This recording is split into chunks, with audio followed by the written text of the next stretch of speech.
আসসালামু আলাইকুম। প্রতিবাদ কণ্ঠ টেলিভিশনের পক্ষ থেকে সবাইকে স্বাগতম। আপনাদের সাথে আছি আমি মফনুর আলম।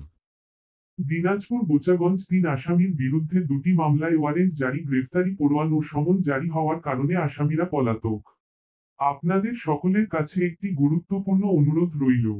আসামিদের নাম: ১ নং লাইসুর রহমান, পিতা মৃত মফির উদ্দিন; ২ নং মোছার লিপি আক্তার, স্বামী লাইসুর রহমান; ৩ নং আশা আক্তার, পিতা লাইসুর রহমান, স্থায়ী বাসিন্দা গুচ্ছগ্রাম আবাসন, ১ নম্বর ইউপি, নাপানগর, বড় সুলতানপুর, দিনাজপুর।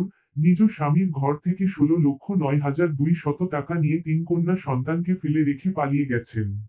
বর্তমানে আশা আক্তার বিভিন্ন স্থানে আত্মগোপন করে আছেন এবং মির্জাপুর থানার সংলগ্ন এলাকায় বাসা ভাড়া নিয়ে অবস্থান করছেন। এছাড়া আশা আক্তারের বিরুদ্ধে তার পরিবার সহ বোচাগঞ্জ মামলা নং ৪-২৩, দিনাজপুর কোর্ট জিআর নং ১২৯-২৩, সিআর নং ৯০১-১৪, সিআর নং ২৪৪-২৪, দিনাজপুর নির্বাহী কোর্ট মামলা নং ৯২P24।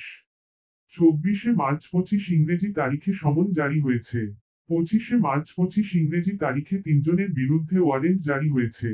অতএব, প্রিয় দেশবাসী, যদি কেউ আশা আক্তারকে দেখেন, অনুগ্রহ করে নিকটতম পুলিশ ফাঁড়ি অথবা থানায় তাকে ধরিয়ে দিন। সন্ধান প্রদানকারীকে মোটা অঙ্কের টাকা পুরস্কৃত করা হবে। সন্ধান দিতে যোগাযোগ করতে পারেন মোহাম্মদ আহমজিদ খান, ফোন মাধ্যমে ০১724546।